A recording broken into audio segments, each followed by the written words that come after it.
চড়ুই আর কাকের বন্ধুত্ব। চরিত্র: ছোট চড়ুই, কাক, বাচ্চা ছেলে। এক গ্রামে থাকতো ছোট্ট একটা চড়ুই আর তার বন্ধু কাক। ওরা ছিল একদম অটুট বন্ধু। সব সময় একসাথে খেলে উড়ে বেড়াতো।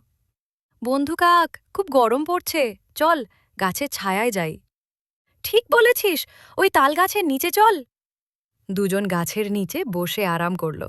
হঠাৎ এক বাচ্চা ছেলে খেলে খেলতে ওদের দিকে একটা বিস্কুট ছুঁড়ে দিল। আহা, কত মজা! তুই খা ভাই, তুই ছোট, তোকে আগে খেতে হবে। চড়ুই খাচ্ছে, কাক তাকিয়ে আছে হাসি মুখে। চড়ুই কাককে জড়িয়ে ধরে।